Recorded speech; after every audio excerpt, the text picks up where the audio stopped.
이번 시간은 4단원 식물과 에너지 논술 수행평가를 안내하도록 하겠습니다. 네, 이 강의를 듣기 전에 온라인 클래스에 올라와 있는 이 3가지 강의를 아직 듣지 않았다면 강의를 모두 듣고 학습지도 먼저 채워보고 사진 제출하는 과제도 있습니다. 이걸 먼저 모두 완료하고 와서 이 강의를 듣는 것이 훨씬 수행평가에 도움이 됩니다. 네, 오늘 수업 시에 준비물 있습니다. 네, 당연히 수행평가 안내지와 활동지 1에서 4페이지까지 필요하고 교과서와 필기구 준비해서 부족한 부분을 완벽하게 채워가면서 공부하도록 합니다. 네, 이번 수행평가에서는 광합성에 영향을 미치는 요인, 광합성 산물의 생성과 저장, 사용 이렇게 2가지를 평가하게 되는데요. 각각 10점입니다. 네, 광합성에 영향을 미치는 요인에서 문제 5가지입니다. 이 문제와 거의 유사하게 나오기 때문에 앞으로 선생님과 지금 공부하면서 이 5문제에 대한 해답을 스스로 만들어내시기 바랍니다. 문제를 선생님과 한번 읽어보겠습니다. 1번, 전등이 켜진 개수에 따라서 시금치 입조각이 떠오르는데 걸리는 시간이 다른 이유를 서술하시오. 2번, 빛의 세기와 광합성량의 관계를 그래프로 나타내고 또 서술도 하시오. 3번, 실험 과정에서 탄산수소 나트륨 수용액의 농도를 0%, 1%, 3%로 다르게 해서 전등은 한 개만 켜고 실험했다면 결과가 어떻게 달라질지 예상해 보시오. 4번, 이산화탄소의 농도와 광합성의 관계를 그래프로 나타내고 서술하시오. 5번, 온도와 광합성량의 관계를 그래프로 나타내고 서술하시오. 이 문제를 잘 기억해두고 지금 선생님과 함께 공부하면서 답을 스스로 잘 찾아보도록 합니다. 먼저 활동지 1페이지를 펴주세요. 네, 제일 위에 광합성이란 하고 빈칸 있죠. 이거 정리해 봅시다. 광합성이란 빛에너지를 이용해서 엽록체에서 광합성이 일어나는 장소까지 같이 꼭 기억해 둡니다.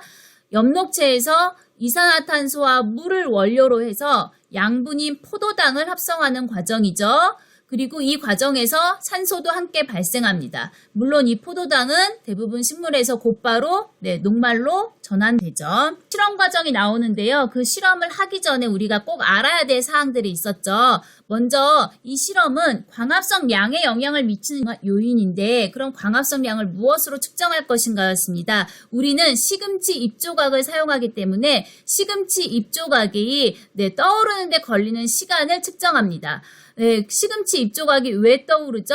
광합성을 하면 산소가 조금 전에 발생한다고 했잖아요. 이 산소가 발생하면서 시금치 입조각에 달라붙으면 가라앉았던 시금치 입조각이 떠오르게 되고 이때 떠오르는데 걸린 시간을 측정했을 때 그 시간이 짧다면 같은 시간 동안 산소가 더 많이 발생하는 것이기 때문에 광합성 영향이 많다라고 결론 내릴 수 있습니다. 네, 빛의 세기는 어떻게 조절할까요? 전등의 개수를 1개, 2개, 3개로 늘려가면서 조절할 수 있습니다. 이산화탄소의 농도는요, 탄산수소 나트륨 용액의 농도를 조절하는데요. 증류수를 사용했다고 하면 탄산수 나트륨 용액의 농도가 0%, 그리고 1%, 3% 이렇게 조절해 가면 됩니다. 자, 온도는요, 얼음물, 상온의 뜨거운 물, 요 정도에서 조절해 볼 수 있겠습니다.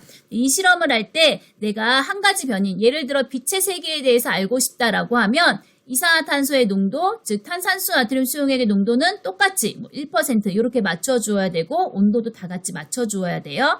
이산화탄소의 농도를 알고 싶다고 한다면 빛의 세기와 온도를 똑같이 한 상태에서 이 탄산수 나트륨 용액의 농도만 다르게 해야겠죠. 자, 먼저 시금치 입조각이 필요하니까 이렇게 코르크 뚫개로 시금치 잎을 뚫어서 20개 정도 만들어 두고요.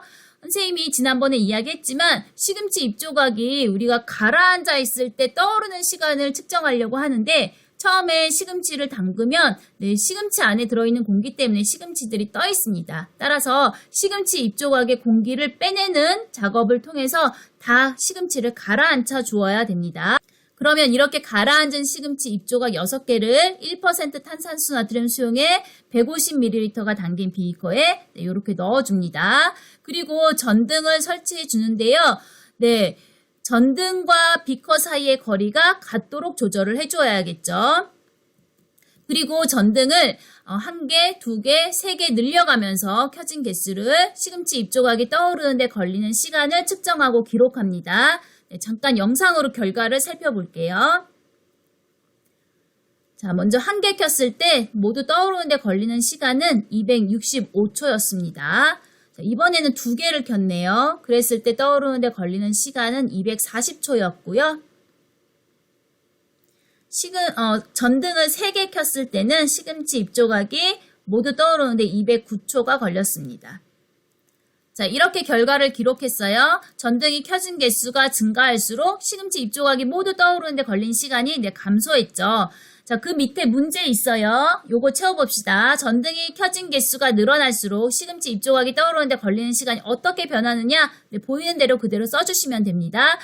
전등이 켜진 개수가 늘어날수록 시금치 입조각이 떠오르는데 걸리는 시간은 짧아진다 라고 적어주세요. 자, 그 밑에 해석 1, 2, 3, 4 4가지 문제 있죠? 처음에 1번 전등이 켜진 개수는 무엇을 조절하기 위한 것인가? 빛의 세기를 조절하기 위한 것입니다. 그럼 빛의 세기가 어떻게 조절되나요? 전등이 켜진 개수가 많을수록 빛의 세기는 증가하는 거죠. 두 번째, 실험하는 동안 떠오르는 시금치 입조각의 개수가 의미하는 것이 무엇이냐라고 했습니다. 네, 시금치 입조각은 왜 떠오른다고 했죠? 광합성 결과 산소가 발생하기 때문에 떠오릅니다. 그래서 입조각이 떠오르는데 걸리는 시간이 짧다는 것이 광합성량이 많다는 것을 의미한다는 것을 기억해 두세요. 자, 세 번째, 전등이 켜진 개수에 따라 시금치 입조각이 떠오르는데 걸리는 시간 다른 까닭은 무엇인가? 네, 전등이 켜진 개수가 많으면 빛의 세기가 증가하는 거잖아요. 이럴수록 광합성이 더 활발해져서 같은 시간에 산소 발생량이 훨씬 더 많아지기 때문에 시금치 입조각이 떠오르는데 걸리는 시간은 짧아졌습니다. 네, 실험 결과를 바탕으로 빛의 세기와 광합성량의 관계를 설명해보자 라고 했네요. 네, 실험 결과는 전등이 켜진 개수가 많을수록 전등이 켜진 개수가 많다는 건 뭘 의미했죠? 네, 빛의 세기가 세다는 걸 의미했어요. 그런데 그때 시금치 입조각이 떠오르는데 걸리는 시간이 짧았어요. 시금치 입조각이 떠오르는데 걸린 시간이 짧다는 것은 산소 발생량이 더 많다, 즉 광합성량이 많다는 것을 의미했죠. 그래서 빛의 세기가 셀수록 광합성량은 증가한다. 이렇게 실험 결과를 바탕으로 설명할 수가 있겠습니다. 자, 그래서 마지막 결론, 빛의 세기가 셀수록 광합성량이 증가한다라고 결론을 내릴 수 있었네요. 네, 활동지 2페이지를 함께 볼게요. 네, 식물의 광합성에 영향을 미치는 요인은 빛의 세기, 이산화탄소의 농도, 온도 이렇게 세 가지죠. 네, 광합성량은 빛의 세기가 셀수록 증가하는데 이 부분 빛이 일정 세기 이상이 되면 더 이상 증가하지 않았죠. 그래서 이렇게 그래프도 0, 빛의 세기가 0이라면 광합성은 하지 못하니까 0에서 시작해서 쭉 빛의 세기에 따라 광합성량이 증가하다가 어느 순간 이상이 되면 일정해지는 것을 이렇게 잘 그리고 이런 식으로 서술해 주시면 되겠습니다. 자, 두 번째, 이산화탄소의 농도와 광합성량. 자, 이때는 선생님 밀가루 재료에 대해서 이야기했었죠. 기억해 보시고요. 이산화탄소의 농도가 증가할수록 광합성량도 증가했고 이산화탄소가 일정 농도 이상이 되면 더 이상 증가하지 않았죠. 그런데 이산화탄소도 만약에 이산화탄소가 하나도 없다, 0이다, 그럼 광합성을 하지 못해요. 그래서 0에서 시작해서 점점 증가하다가 일정 농도 이상이 됐을 때부터 일정해지는 것으로 더 이상 증가하지 않는 것으로 그려주시면 되겠습니다. 자, 마지막 온도는 제빵사가 일하는 온도에 대해서 선생님이 얘기했었죠. 자, 광합성량은 온도가 높을수록 증가하지만 일정 온도 이상 약 40도 부근이 됩니다. 이 이상에서는 굉장히 급격하게 감소해버린다는 것 기억해 두시고 이렇게 잘 정리해 보도록 하세요. 자, 그러면 밑에 더 생각해 보기 위해서 이산화탄소 농도에 따른 광합성량의 변화를 알아보기 위한 실험 방법을 설계하라 라고 했습니다. 지난 시간에 이거 배웠었죠. 한번 다시 기억해 볼게요. 이산화탄소 농도에 따른 거니까 이 농도를 다르게 해야 되는데 증류수, 즉 0%죠. 증류수 1%, 3%로 조절하고요. 그리고 같은 세기의 빛, 전등 켜진 개수 1개 똑같이 한다. 또 같은 온도에서 상온에서 그대로 실험하면 되겠죠. 그리고 시금치 입조각이 모두 떠오르는데 걸린 시간을 광합성 양으로 측정합니다. 자, 그랬을 때 결과가 이렇게 나왔어요. 이산화탄소의 농도가 증가할수록 네, 떠오르는데 걸린 시간이 감소했었는데 이 떠오르는데 걸린 시간 감소했다는 건 다시 반복하면 네, 산소 발생량이 증가하고 광합성량이 많다는 것을 의미한다고 했죠. 네, 그래서 거기에 설계하는 것 이렇게 적어보면 되겠습니다. 네, 비커 3개를 준비해서 시금치 입조각을 넣고 네, 농도를 다르게 3개, 0%, 1%, 3% 탄산수 나트륨 수용액을 넣고 그 다음에 여기 그림처럼 같은 거리에서 전등을 1개 켜고 시금치 입조각이 떠오르는데 걸리는 시간을 측정합니다. 여기에다가 비커 0%짜리, 그 다음에 1%짜리, 3%짜리 갖다 놓고 실험을 3번 하면 되겠죠. 또는 전구를 3개 똑같이 켜놓고 같은 거리에서 3개 비커를 놓고 동시에 해도 상관없겠고요. 자, 그랬을 때 결과를 한번 예상해 볼게요. 자, 0%, 1%, 3%로 탄산수소 나트륨 수용액의 농도가 증가해요. 네, 그렇다면 이거는 탄산수 나트륨 용액의 농도는 네, 이산화탄소의 농도를 말하는 거죠. 이산화탄소의 농도가 증가할수록 광합성량이 증가해서 네, 시금치 입조각이 떠오르는데 걸리는 시간은 네, 짧아지겠죠. 네, 이렇게 결과 예상해 볼 수 있겠습니다. 네, 온도 변화에 따른 광합성량의 변화를 알아보기 위한 실험 방법을 설계해보자 라고 돼 있네요. 자, 온도는 자, 이렇게 얼음물, 상온의 뜨거운 물, 큰 비커 3개를 준비하고 그 안에 작은 비커를 넣는데 이때 작은 비커 안에는 같은 이산화탄소 농도가 되도록 1% 탄산수 나트륨 수용액을 똑같이 해서 넣어주고 같은 세기에 빗해서 실험하시면 됩니다. 자, 그랬을 때 가장 빨리 이 상온의 물에서 시금치 입조각이 떠오를 것으로 예상이 되죠. 자, 요렇게 한번 네, 설계하는 거 채워보면 되겠습니다. 비커 3개를 준비한 다음에 시금치 입조각을 넣고 네, 1% 탄산수 나트륨 수용액을 넣어요. 똑같이 맞춰주는 거죠. 그 다음에 온도만 다르게 얼음물, 상온의 물, 뜨거운 물 준비하고 비커를 넣고 거리도 같은 거리에서 전등을 같은 개수 켜고 네, 빛의 세기를 같게 해주는 거죠. 그리고 시금치 입조각이 떠오르는데 걸리는 시간을 측정하도록 합니다. 네, 그랬을 때 결과도 예상해 본다면 비커의 물의 온도가 네, 상온일 때 광합성이 가장 활발하게 진행돼서 시금치 입조각이 떠오르는데 걸리는 시간이 가장 짧을 것이다 라고 예상할 수 있겠네요. 네, 제일 밑에 창의적 사고력 문제입니다. 겨울철 온실에서 연탄 난로를 피우는 것을 종종 볼 수 있는데 연탄을 사용하면 어떤 장점이 있는지 식물의 광합성에 영향을 미치는 요인과 관련지어서 설명해 보라고 했습니다. 네, 온실 안의 온도를 난로에 의해서 네, 높게 유지해 줄 수 있겠죠. 그리고 이 연탄의 연소 과정에서 이산화탄소가 나옵니다. 그러면 그 이산화탄소는 네, 식물에게 공급돼 주는 거죠. 네, 그래서 식물의 광합성량이 네, 온도도 높게 유지되고 이산화탄소의 농도도 높게 네, 공급되기 때문에 광합성량이 증가되고 생장이 촉진될 수 있습니다. 이번에 두 번째, 광합성 산물의 생성과 저장, 사용. 자, 이런 문제가 나올 것으로 예상됩니다. 자, 볼게요. 1번, 광합성 산물, 즉 포도당이 언제, 어디서, 어떻게 만들어지는지 서술하시오. 네, 두 번째, 대부분 식물에서 양분이 언제, 어떻게, 다른 기관으로 이동하는지 서술하시오. 세 번째, 식물이 양분을 사용하는 과정 2가지를 구체적으로 서술하시오.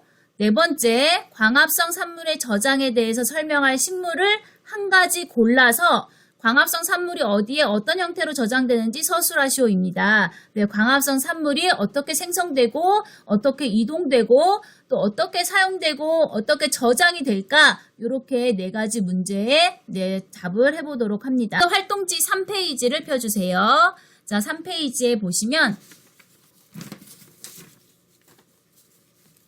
자, 활동지 3페이지, 네, 첫 번째 호흡입니다. 세포에서 양분을 분해해서 생명활동에 필요한 에너지를 얻는 과정이다.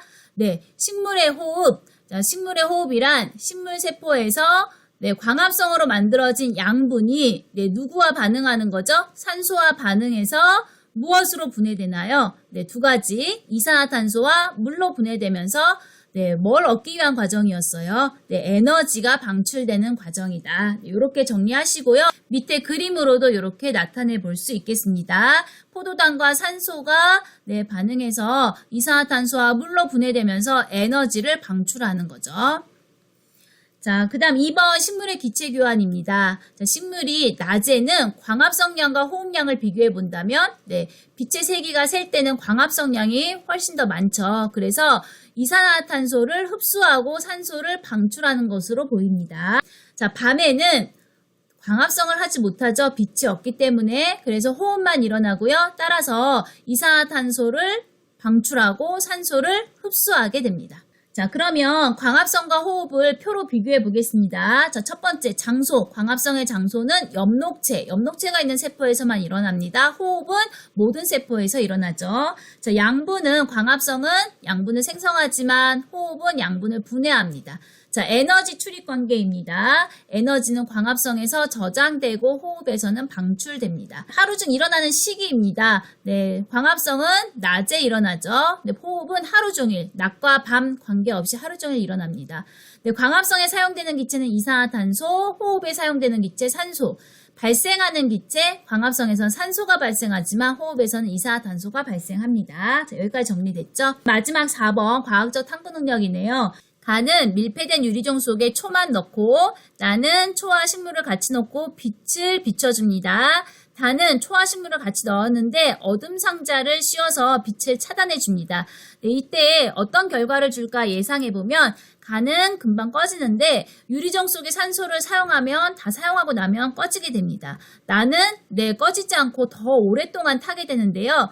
이 식물이 광합성을 하면서 이산화탄소 를 흡수하고 산소는 방출합니다. 그래서 이 촛불이 연소하는데 필요한 산소를 계속해서 공급해주고 초가 연소하면서 나오는 이산화탄소를 또 흡수해주기 때문에 굉장히 오래 탈 수 있겠죠. 가는 굉장히 금방 꺼집니다. 그래서 빛이 없기 때문에 식물도 호흡만 할 수 있거든요. 그러면 산소를 가에서보다도 더 빠르게 소모하기 때문에 촛불이 굉장히 빨리 꺼지게 되겠죠.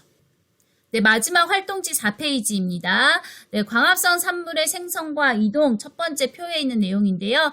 양분의 합성입니다. 광합성으로 만들어진 포도당은 물에 잘 녹지 않는 녹말로 바뀌어서 엽록체에 저장이 되는데요. 자, 요 그림까지 다 채워보도록 하세요. 물과 이산화탄소를 원료로 해서 빛에너지를 이용해서 포도당과 산소를 만들어내고요. 이때 포도당은 녹말로 바뀌어서 저장이 되었다가 나중에 설탕의 형태로 바뀌어서 이동한다라고 했죠. 그런데 여기서 광합성으로 만들어진 포도당 이 부분에 대해서 광합성 산물의 생성에 대한 설명이 조금 부족해서 다시 한번 기억해 볼게요.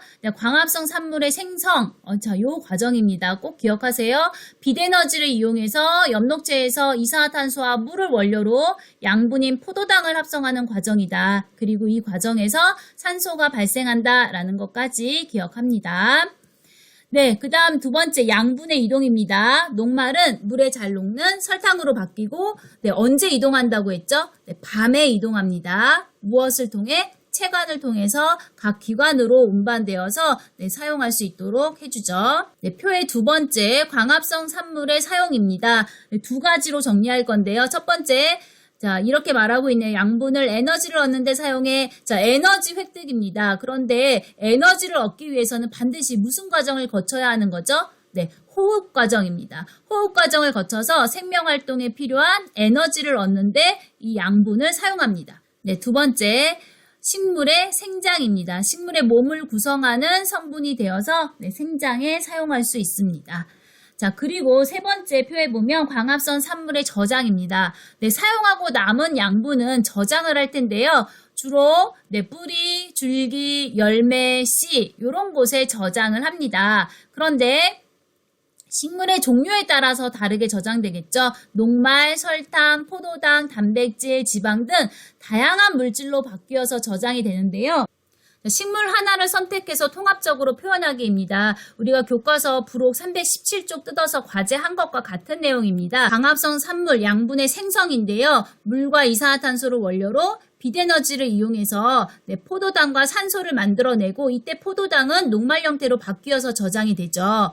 그 다음 광합성 산물의 이동을 보면 녹말의 형태로 이동할 수가 없기 때문에 설탕의 형태로 바꾸고 이것을 체관을 타고 운반시키는데 운반시키는 시기는 밤이라고 했습니다.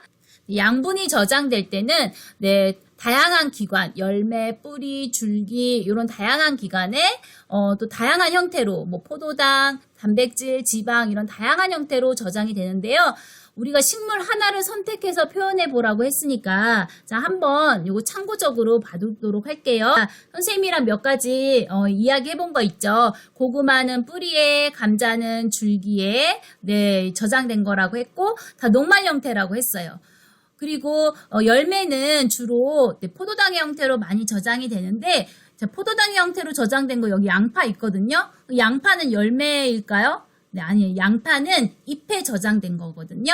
그래서 요거 그냥 한번 참고로 봐두시고 내가 이 중에서 그냥 한두 가지는 어디에 저장되고 어디에 저장된 형태는 무엇인가 식물 한두 개 정도는 어디에 양분이 저장되고 또 어떤 형태로 저장되는지를 내가 말할 수 있도록 네, 공부하면 좋겠습니다. 다음 주 등교할 때 준비물입니다. 등교할 때 첫 시간에 수행평가를 합니다. 그래서 수행평가 대비를 잘 해주시고요. 검정 볼펜을 꼭 챙겨오도록 하세요. 그리고 원소, 기호, 분자식, 이온식 아직 시험 통과 못한 사람 많이 있잖아요. 이날 수행평가 보는데 시간이 많이 걸리지 않아요. 그래서 남는 시간 동안에는 원소, 기호, 분자식, 이온식 시험을 볼 거고요. 이거를 그날은 통과하지 못하면 네, 선생님이 따로 과제가 부여될 거니까 네, 이것까지 잘 준비해 올 수 있도록 합니다.